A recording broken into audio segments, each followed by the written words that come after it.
Okay, sorry for any background noise. Real quick before I start this video, I put together my own little mock draft, all 7 rounds, each position. It's not my prediction on who who's drafted who. It's not me trying to predict it. It's more of me, like my going through my thought process when these teams are drafting, what they should be looking for, the players they should be picking at whichever position that they're getting these. These it's just my opinions, but I'll over the course of the next week, I'll be putting together videos. Like I think 32 separate videos of each team in their draft, and who I think they should take. But it's not so much the player; it's more the positions they need to target. But and I also have some questions about the draft, the first round that we saw. But let's get to it. Real quick, this is a video about who had the worst draft night, or who had the worst first round pick of the first round. Jesus Christ, I'm trying to talk and think at the same time. Who who had the worst pick in the first round? Okay, let's go. Who do you think had the worst first round? Well, let me just say, Packers. That's a head scratcher. I don't look. Jordan. Here's the problem. The answer is the Packers because Jordan Love now has to make the Hall of Fame to make this. I don't know what it is with Max Kellerman and his jump off the cliff statements like this. He said the same thing about Daniel Jones last year. He said this. He's saying the same thing now. I don't understand why these players have to be Hall of Famers. With the amount of times we've seen first round quarterbacks fail, having a Pro Bowler, even having a first round quarterback that makes one pro. Sorry, hold up. Sorry about that, kids.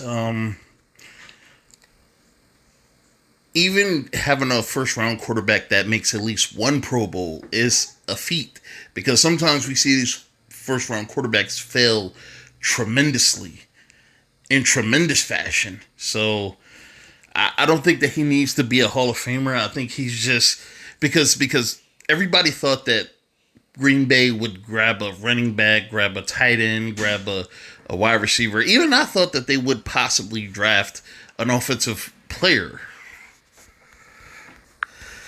So let's get to it.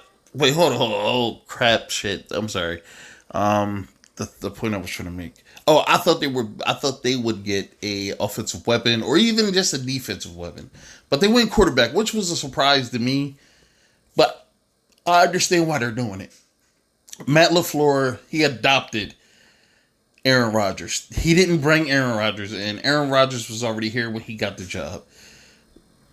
That does not mean Matt LaFleur looks at Aaron Rodgers as the perfect fit for his system. Maybe he sees Jordan Love. There are so many different ways to think about this, and it's so we can stifle the expectations, because this is what destroys careers, is expectations. Our expectations, not the player's expectation. Our expectations for the player is what destroys these young kids' career. Maybe there's multiple reasons why Matt LaFleur is drafting Jordan Love. And one of those reasons could be Jordan Love could be the prototype that the type of quarterback that he needs for the system he wants to run. Maybe that's what it is. Who knows? Or maybe he just wants to go younger. We don't know until Matt LaFleur comes out and speaks on why he picked Jordan Love. Smart pick. If he's just a good quarterback, you don't need to burn a first round pick on a good quarterback who's not going to play for at least the next 2 seasons. Unless it's just injury insurance, knock wood, Okay, so if that's the case, Joe Burrow shouldn't have been drafted number 1. Tua Tagovailoa shouldn't have been drafted number 5. And Justin Herbert shouldn't have been drafted, I believe, number 6. Like, these quarterbacks shouldn't have been drafted then. These quarterbacks shouldn't have been drafted. How come it's okay for everybody else to take a quarterback that took one, but it's not okay for the Green Bay Packers to ensure that they're going to get a really good guy for the future? Why is it okay for everyone else and not them? Because Aaron Rodgers, everybody has this love affair with Aaron Rodgers, and drafted the quarterback while Aaron Rodgers is still playing is so blasphemous, as Stephen A. Smith would say. It's so blasphemous to assume that Aaron Rodgers is on the way out. Or Aaron Rodgers has done more than enough to earn the ability to choose when he wants to leave. Isn't that right? Even though this guy who's made the playoff a handful of times over the past 10 years, who hasn't won a Super Bowl since 2008, 2009. Like, come on, bro. So 2 seasons of development. And by the way, you got to pay him a pretty penny to be a backup even now because it's a first-round pick. And Aaron Rodgers, this is the same situation with Aaron Rodgers. This was the same situation when he was drafted and Brett Favre was still playing. Because let's not forget, Brett Favre was still one of the better quarterbacks in the NFL before Aaron Rodgers got there. And then they drafted Aaron Rodgers because they wanted to move on for the future. They wanted to have a backup plan in case Brett Favre retired, because it was close to being the end of Brett Favre in Green Bay. Brett Favre played, like, I believe, another 2 or 3 years.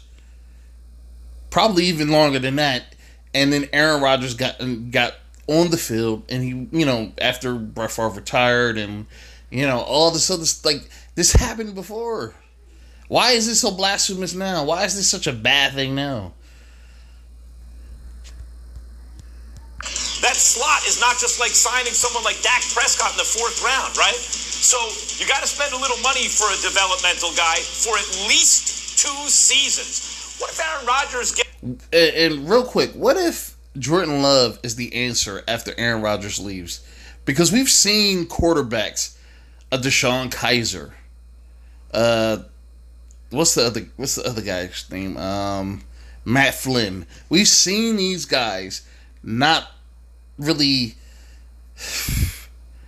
showing any potential. Because let's not get it fucked up. Let's not get it messed up. Excuse my language. Let's not get it messed up. Matt Flynn wasn't as good as people thought he was, even while he played for Green Bay. It just wasn't that good. And then I heard somebody else bring up that the Green Bay Packers have never drafted a first-round weapon for Aaron Rodgers on the offensive side of the ball since he's been there. You know who else don't draft first-round weapons normally for a great quarterback? The New England Patriots. They have never,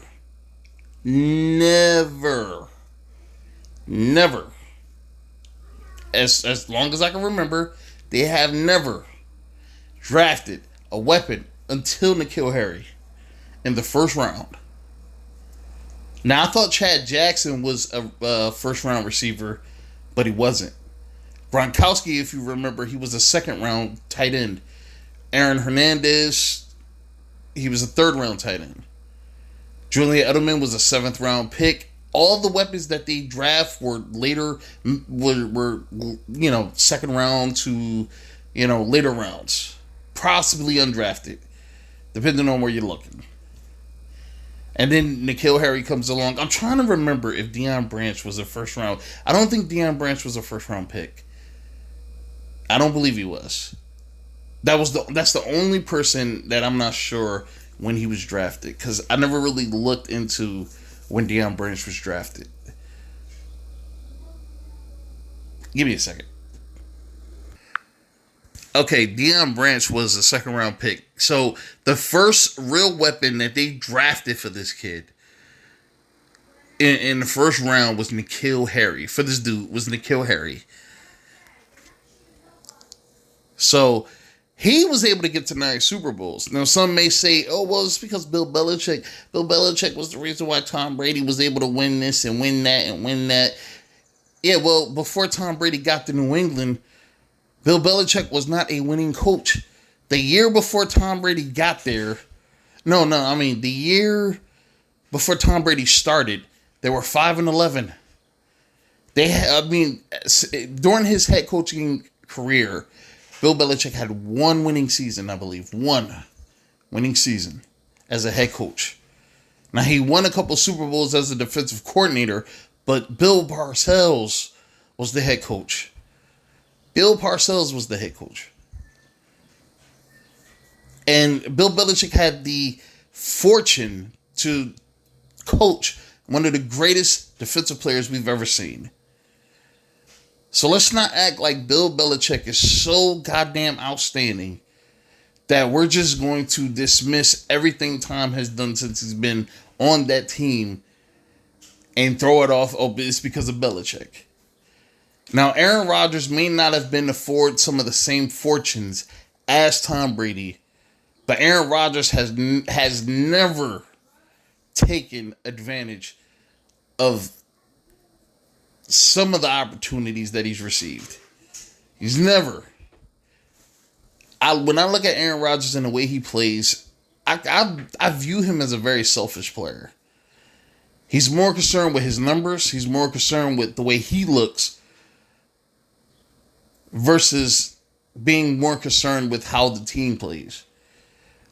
And when people will bring up, oh, well, he threw less than 10 interceptions here, and he did this and he did that, a lot of times his numbers are so fabricated, so falsified, that it makes him look better than he actually is, man. And I'm not saying Aaron Rodgers isn't a great quarterback. I'm saying sometimes the numbers can be misleading.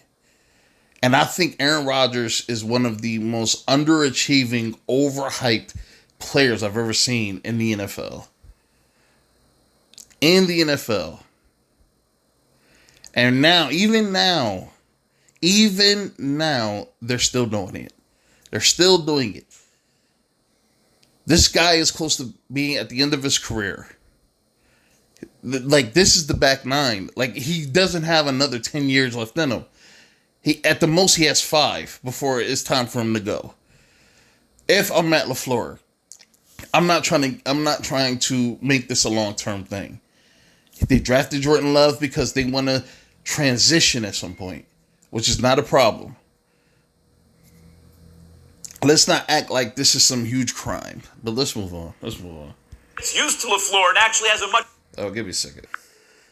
All right, so I got the video to work, but there's something wrong with the video.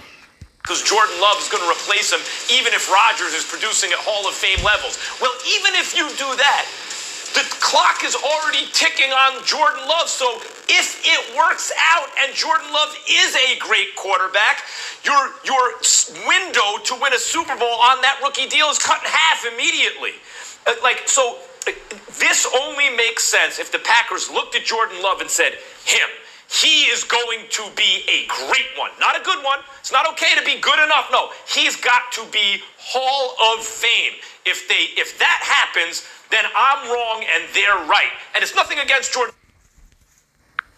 Love. He's very talented, and I wish him the best, and hopefully he proves me wrong. But the odds that any prospect winds up in the Hall of Fame are remote. Any of them, even Joe Burrow and Tua, who are the presumptive number 1 and 2 picks at the position.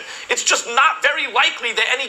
So the fact that a guy who's considered developmental, like a project, late in just the odds aren't with you. Meantime, you just won 13 games. Get Rodgers some help now. Got to make the Hall of Fame for this to be a good pick. Well, I completely agree with you on the Green Bay Packers pick. There's nothing to add there, although I'm going to pick the New York Giants. And it's interesting that you mentioned the 13 games that the Green Bay Packers won last year. Your New York Giants have won 11 games in the last 3 years. Think about that for a second here. And so you're the New York Giants. Here you are, 11 games in 3 years. Okay. Obviously, defense is an issue. You rank 30th overall defensively, 28th against the pass, and you pass up on Isaiah Simmons out of Clemson, who can play linebacker, safety, corner. He can do it all. When you ask him what he is. Isaiah Simmons is a phenomenal athlete. I was watching some of his highlights, and I mean, this dude is superior when it comes to athleticism. He has to be the best athlete in the draft. But I have some questions, man. I think one of the biggest questions that I have is his body going to be able to hold up? Because with him being in Arizona, I believe he's in Arizona. Oh my God, I'm sorry. I'm having a. There's a lot going on over here. I don't know why I knew the Cardinals drafted him, but then I had like a brain freeze moment for a second. I'm sorry, but I think that I don't know. I believe that the Cardinals are going to use him in a multitude of different positions on the defense. I mean, this dude is going to be playing linebacker, safety, slot corner. They're going to have him everywhere, rushing the quarterback. He's going to be everywhere. Can his body hold up? Because he's slim. I mean, I believe they said one of his nicknames was Isaiah Slimmons. Like, dude is slim. Dude is really slim. Is he fast enough to keep up with the slot receivers in the NFL? Because the slot receivers in the NFL are not the slot receivers you played in college. I mean, you're talking about some of the best athletes at the position at slot. And then sometimes you may have really quick tight ends in the slot. So do you have the muscle? Are you able to win jump balls? Are you able to really be a factor in a pass game? And not only that, I mean, the dude is really thin, so when you're rushing a quarterback, are you able to take the physicality of those tackles? Are you able to separate yourself when it comes to the blocking? Sometimes you come up against a running back or a fullback that are really good at blocking, that are really good at preventing blitz, that are preventing the blitz from getting to the quarterback. Sometimes you just go up against those kind of backs, those kind of tight ends, those kind of tackles. Does his body have the strength to hold up to that kind of resistance? That's my question. Oh my! I'm sorry. There's a lot going on over here. Does Isaiah Simmons have the physique to take on that kind of? Does he have the physique to take on that kind of physicality? But does he also have the speed to keep up at the slot position? And he's also played some corner. I mean, they're gonna have this dude doing so much, man. So much. Does he have what it takes to do all that at the NFL level? Because I keep saying this, and people think just because you play well in college, it translates to the league. That's not the case, man. Sometimes the league wears on people. They wear on people that are not ready for it. And that's the hardest part about when you draft. That's the hardest idea that it takes for people to understand that some players have that. Some players have that knack for adjusting. The league is about adapting and surviving. It's not about staying stagnant and doing what you've been doing in college. It's about adapting and evolving and surviving. That's what it's about. And a lot of times even though you have superior athletes, sometimes you have players that are so great when it comes to what they do on the field that sometimes there are barriers that keep them from actually living up to the potential that people have. Alden Smith, when Alden Smith came out of college, I mean, even his first year, Alden Smith was a stud rusher. He was a stud edge rusher. Did not last in the league. And it had nothing to do with his ability on the field, but mentally, he was not ready to be a pro football player. And he was in a lot of trouble. Sometimes you have barriers, man. Sometimes those things. So when we look at a Jordan Love, when we look at a guy that was drafted by the New York Giants, when we look at these people, are they able to withstand what the league is going to throw at them? And that's the biggest question. And I don't think that Jordan Love was a bad pick. I think it was a surprise pick. But I think that Matt LaFleur saw a guy that he could not pass on. Because I believe if he would have passed on Jordan Love with the 26th pick, by the time his pick would have came around again, he wouldn't have been able to get that kid. He would have had to probably give up even more assets. So I think he took the shot while he had it. And you can't fault a guy like. So let's keep going. He's a football player and was clearly recognized as the elite talent in the draft, maybe with people debating whether or not Chase Young, who's taken at number 2, could be that guy, but that was about it. That's number 1. Number 2, and more importantly, even if you decide to stick with offense with Andrew Thomas, which is what you did, draft an offensive tackle out of Georgia, Jedrick Willis Jr. out of Alabama was projected as being better. I don't know that position. I'm just going by what the aficionados say. I'm not wishing anything bad about. See, and this is one of the things about when you're drafting. You can't pick somebody based on who everybody else is telling you to pick.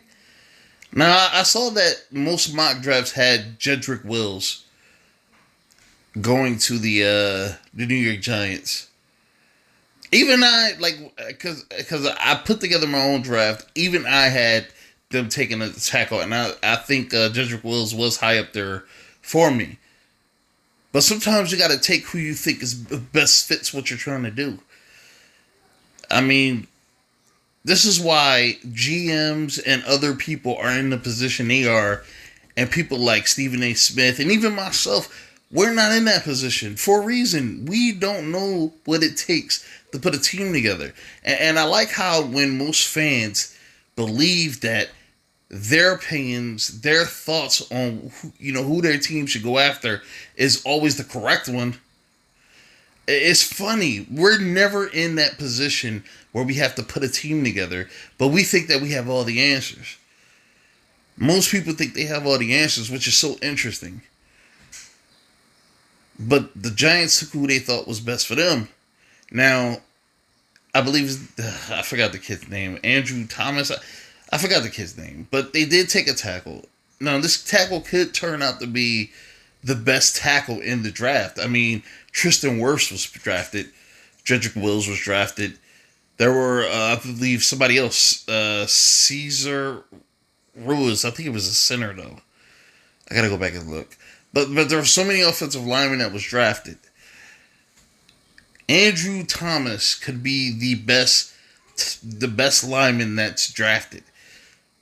Like when they were talking about the Cowboys drafted a few years ago, when they were talking about either going Johnny Manziel or going somewhere else with that pick, they wound up taking Zach Martin.